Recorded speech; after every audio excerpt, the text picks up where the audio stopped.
Do you remember getting the talk? You know the one I mean, about the birds and the bees, where babies come from.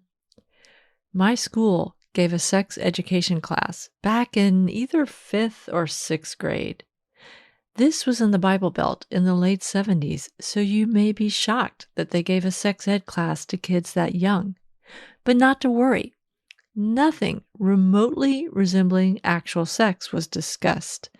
In fact, what I heard in that class would keep me confused for many years afterward. But my mom was on it. She bought a set of 4 books called The Life Cycle Library. One day she handed them to me and said, "Here, these are for you to read."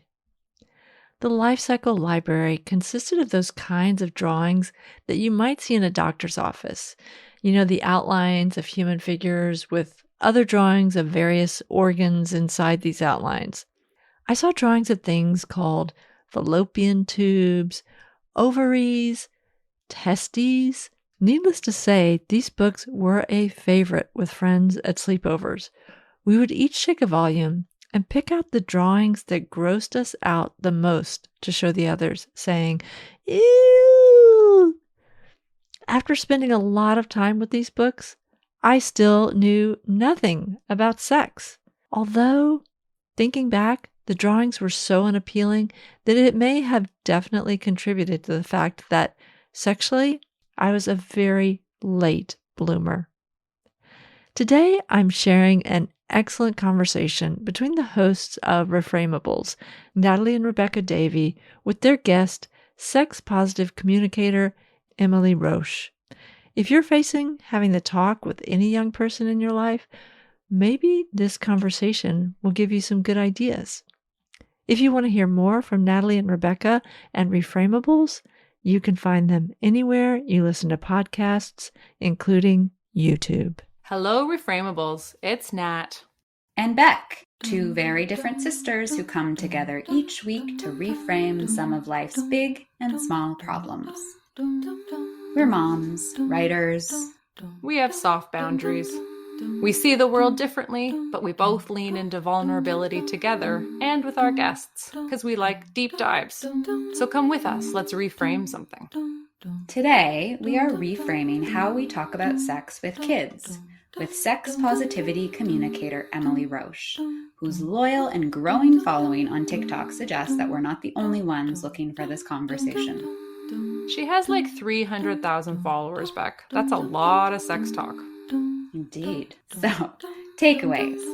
It's an ongoing conversation, not a one and done. And the goal is judgment-free conversations, which start with healing our own relationship to sex. We're going to make mistakes, and the beauty of reframing is that we can keep coming back to our kids to try again. And for those of us with younger kids, it's never too young to start talking about consent. So listen in, and we hope you learn some new words, because we did. Reframing the Sex Talk with Emily Roach.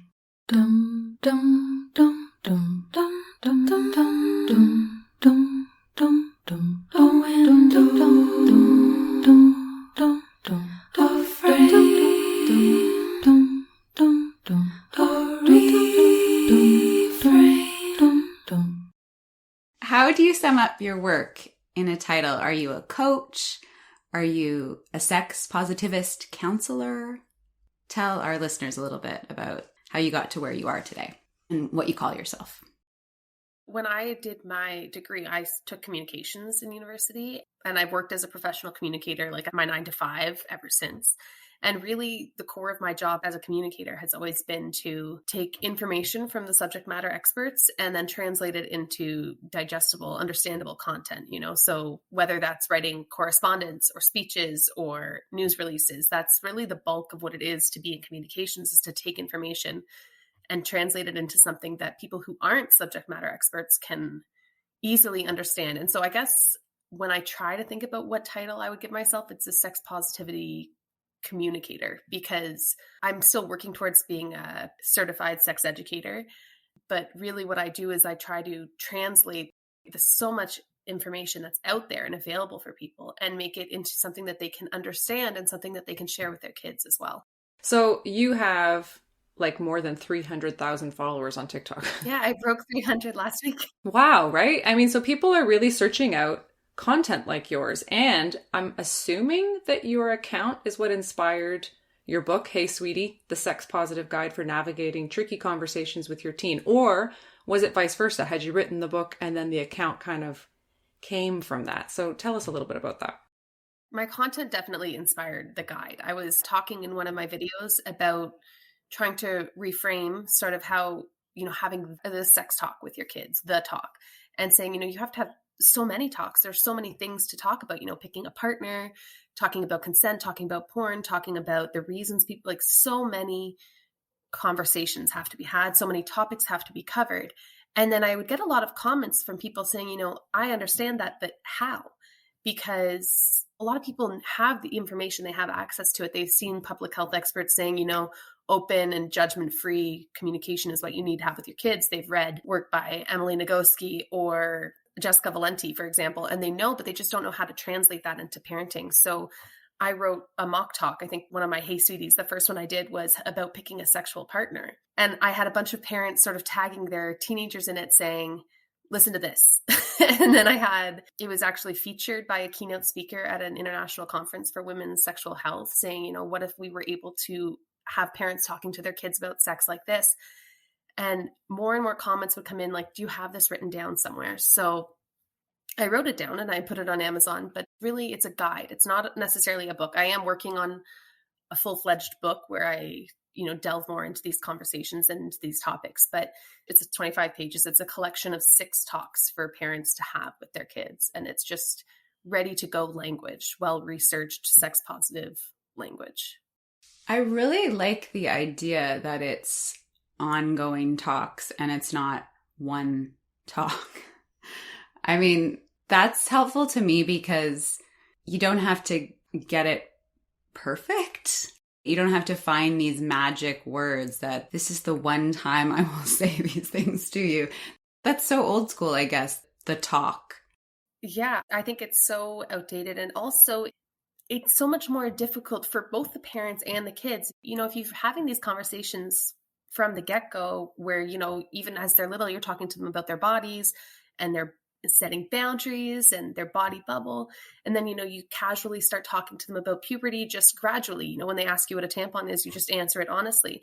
And then you don't have to have this sudden out of nowhere conversation about things that we've never talked about before and we've always pretended don't exist. And it's so much easier for everybody if it's just an ongoing conversation, because it is an ongoing part of life, our bodies and sex and puberty and things like that. These aren't just like sporadic one time and it's done.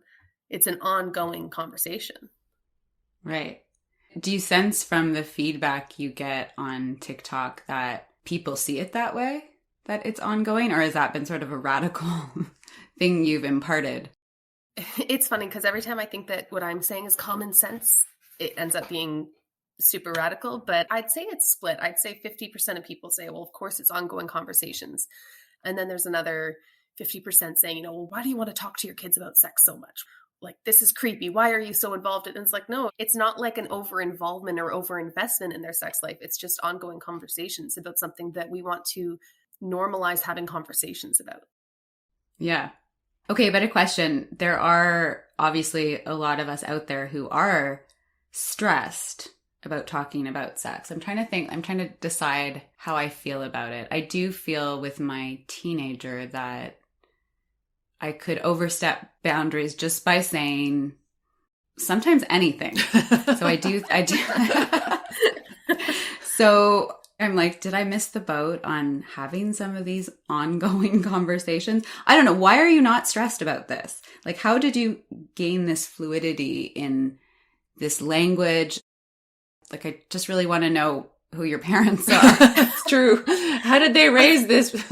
Yes. Like, are you reacting against something by being, I'm doing it different? How are you not stressed?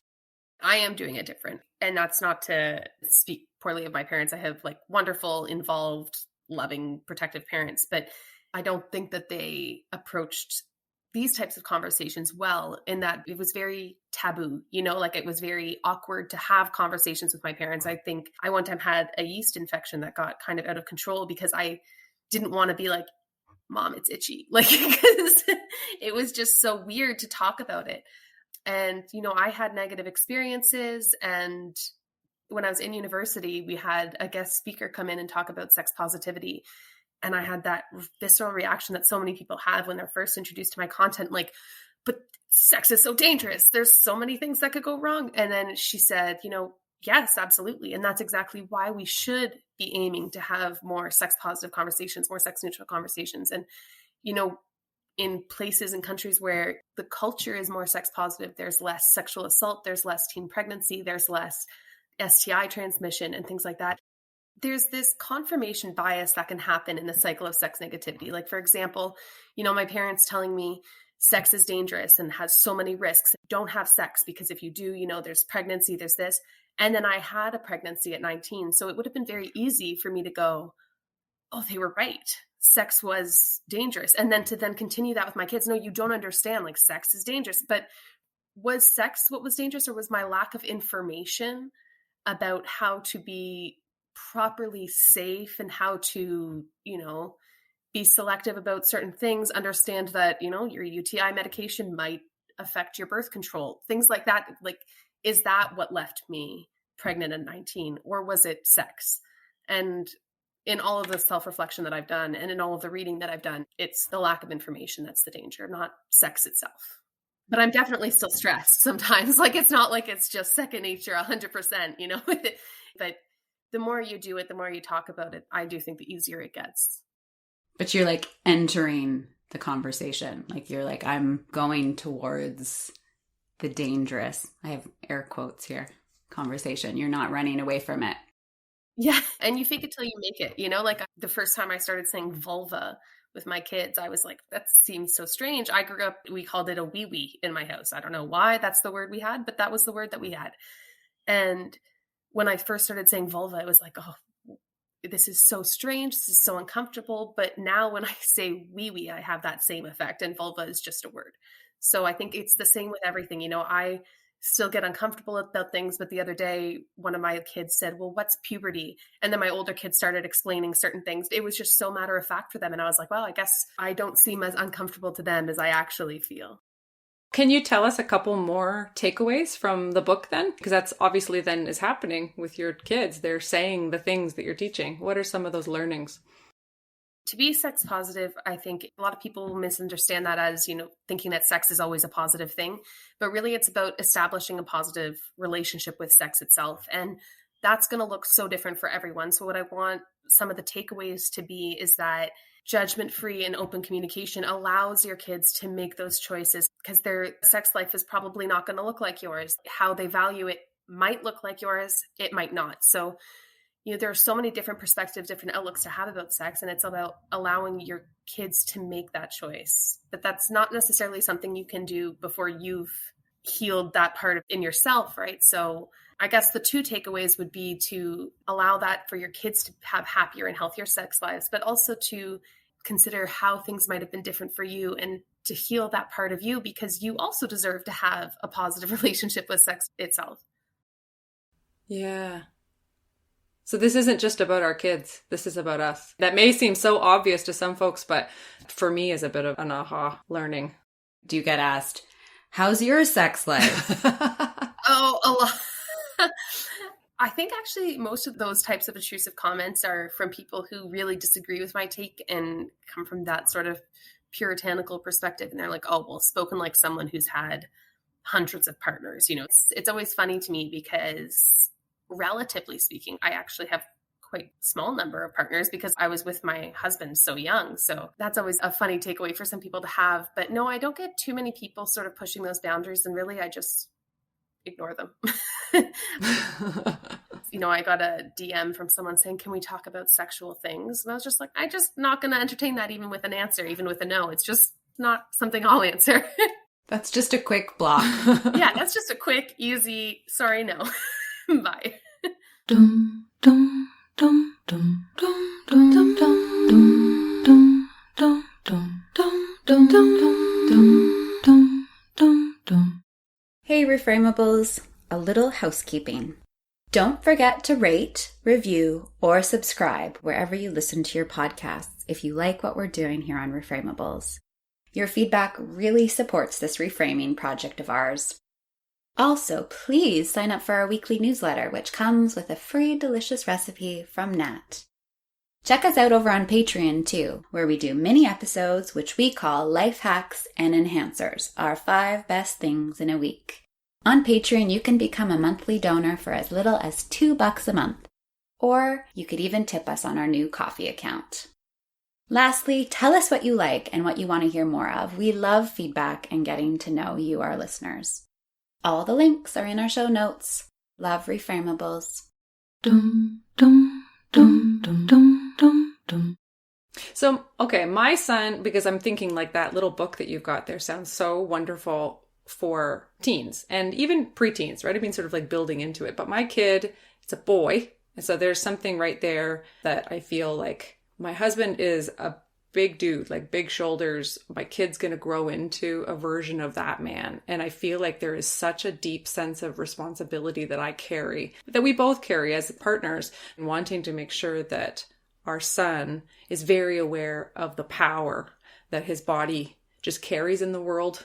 There's a lot of privilege that just comes with, as we all know, being a white man who has physical power. And so wanting to make sure that he's responsible and capable, but also super sensitive to his own, like feelings and needs. And so all these things. He's 8. Like, my God, like I'm putting a lot of pressure on myself, but maybe not. Like after this conversation, I'm thinking, no, we got to be doing these things from like right now. So do you have any, I don't know, I know it's hard to sum things up, but do you have sort of a takeaway for the parents of little boys? Because I do feel like a lot of sex education ends up being presented to girls as a way to like protect themselves. And I don't think that that's your way at all. I think it's much more holistic, but thinking specifically for like the boy parents out there, whatever that means. Like you said, I think that we have to have these conversations with all of our kids, whether they're boys, girls, or something in between or neither. But, conversations about consent can start super young, like, this is my body bubble. This is my boundary. Please respect my boundaries.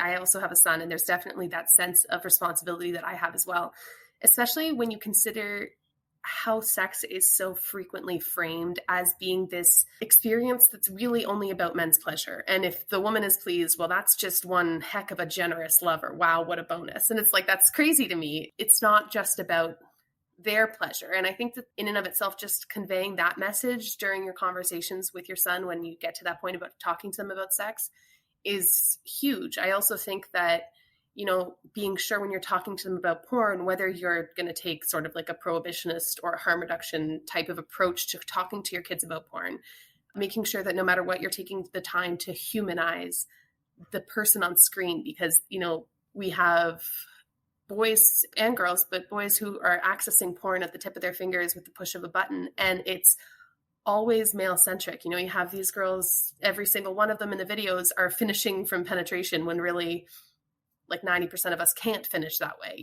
They can Google the, girls doing this, and there they are. So I think, emphasizing consent as it relates to not just agreeing to do something, but enjoying it and being engaged in it, being involved in it, being treated fairly. And then the second part of it is making sure that they're conscious of the fact that they have that privilege, making sure that they're aware that, like you can always say no, that you can say no, right? Like just, giving your partner that grace and that space to make those decisions, because a lot of us will say yes because we're afraid to say no.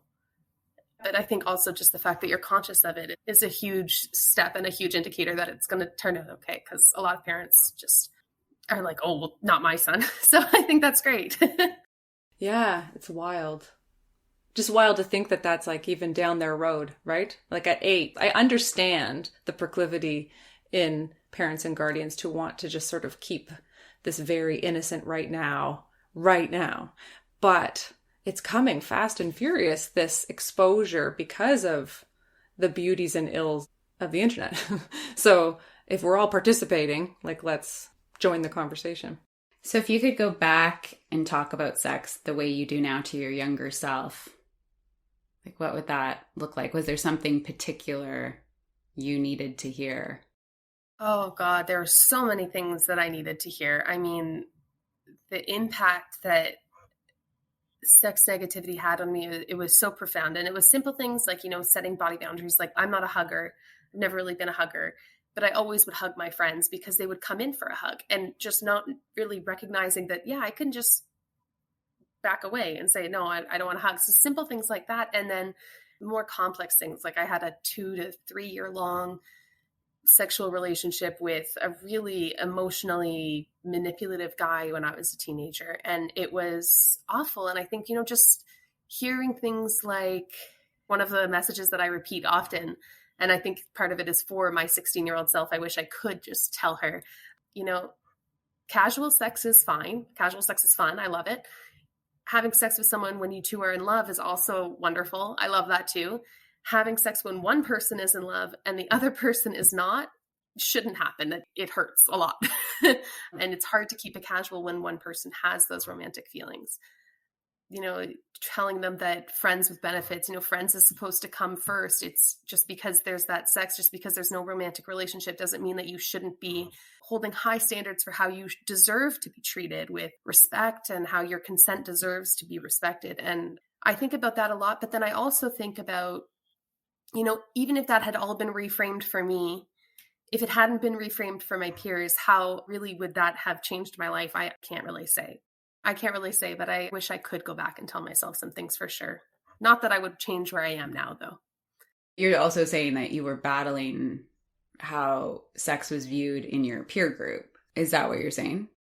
More like, for example, a lot of the ways that my partner in high school had mistreated me, I think that if we were to go textbook by what we were taught was acceptable behavior, he would have been okay. Like, had I said, no, I don't want this, he wouldn't have pushed further. But when I said, no, I don't want this, he goes, well, then you can just leave, because why are you here? And then I say, okay, well, sure, I'll do it. Not realizing that was emotionally coercive. And do I resent him? I'm not going to send him a bouquet of flowers anytime soon. But also, based on what we were taught to do, he hadn't really done anything wrong. Again, I'm not saying that he didn't do anything wrong, but based on what we were taught, he followed the rules. So it's wondering, if we have to change the rules and we have to change the education that all of our kids are getting, so that we're not putting the onus of stopping unwanted touch, stopping unwanted advances on the person who doesn't want them, so that we're understanding that consent is way more than just a word of yes or no, and just expanding this understanding for so many people, because I think it's really important that we're surrounded by people who have a proper understanding of that. You're sort of touching on how emotionally complex sex is. Like, how do I convey that to my teen? Or do you think that puts an unnecessary burden on it? Did you sort of need some unpacking about that burden or the complexity of this experience, and you didn't know that you were allowed to say that, yeah, this is complex for me. I don't know what I feel here. Do you know what I'm asking?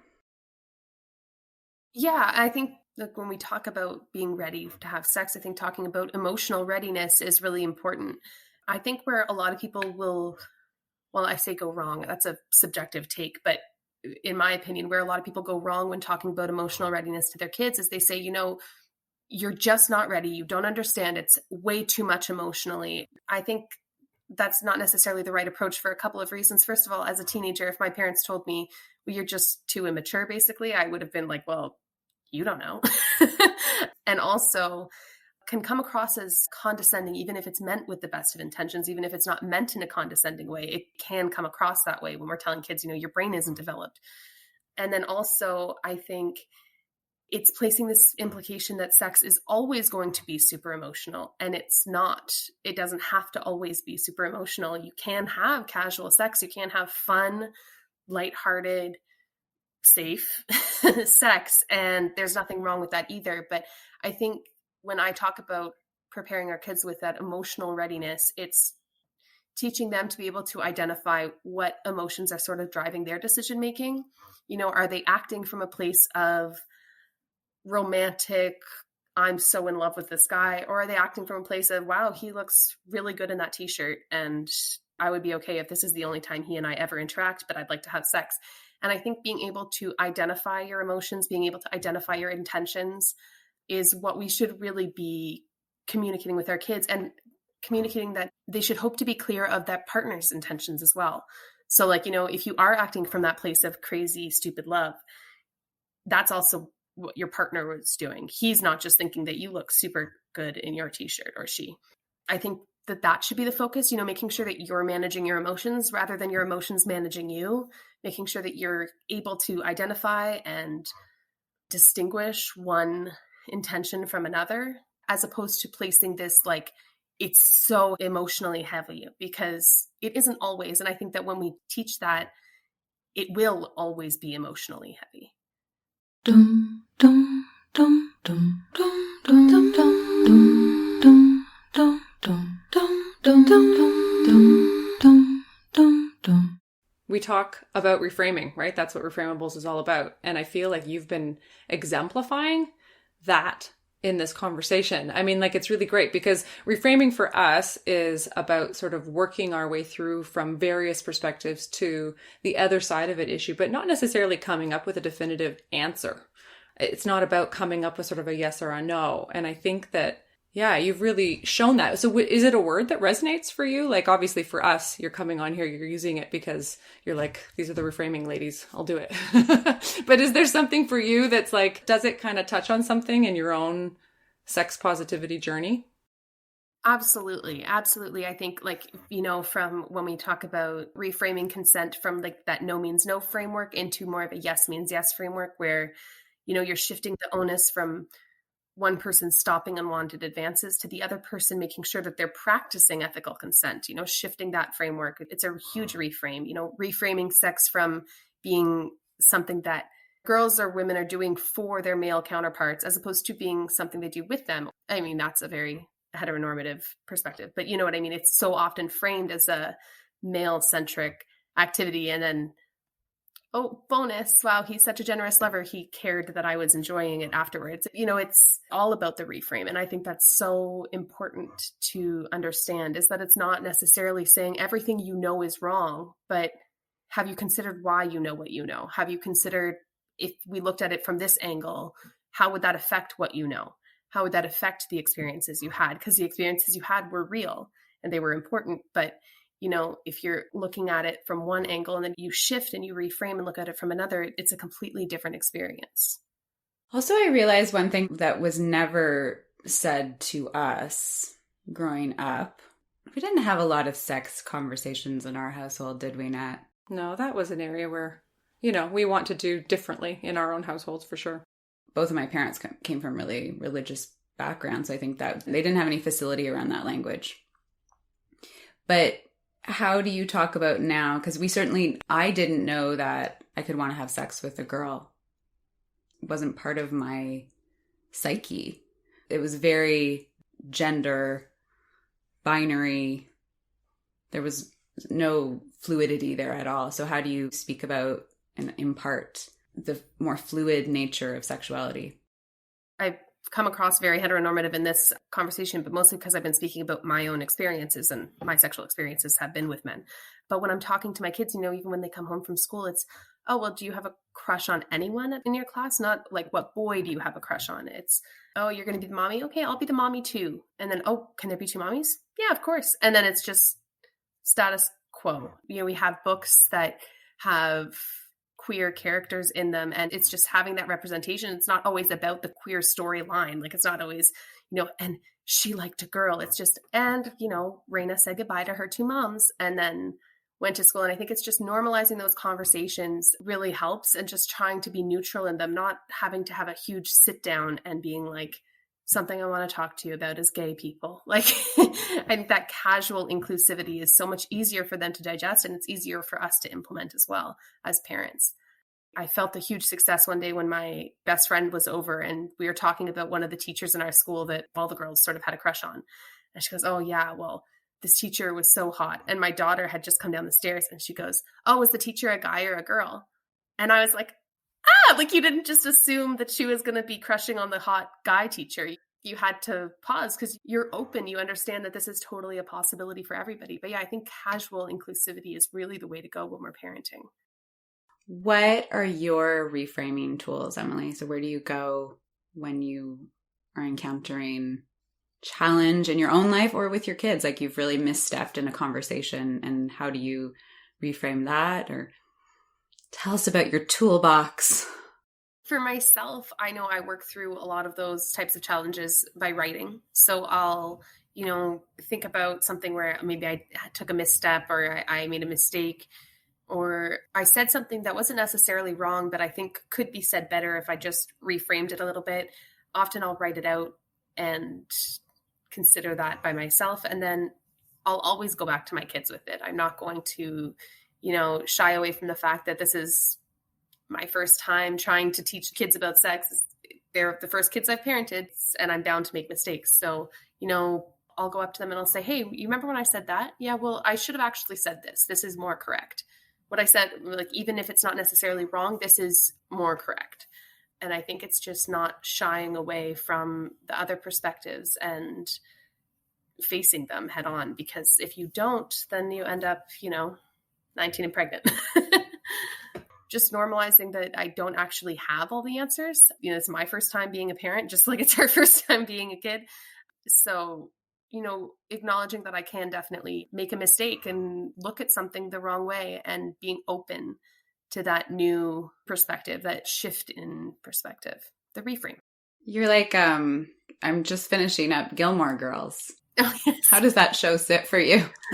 That show is interesting. I actually get quite emotional when I see the dynamics between like Lorelai and her parents, and when they're talking about those first years. It's a great show, but it's definitely a romanticized version of what young parenthood can look like, especially if you're going to be a successful homeowner, in manager and everything. Like, it's not necessarily such a clear path there. So you appreciate the struggle that she articulates, that I wasn't supported, that you didn't allow me any. Absolutely. And I mean, I say that my parents are phenomenal grandparents. They've been involved since day one. My mom was actually in the delivery room with me. So I have that support, but it was the perspective, really, the language that was being used around me, about me. And that's sort of the type of thing that I can empathize with, that emotional support that maybe wasn't always as there as it could have been.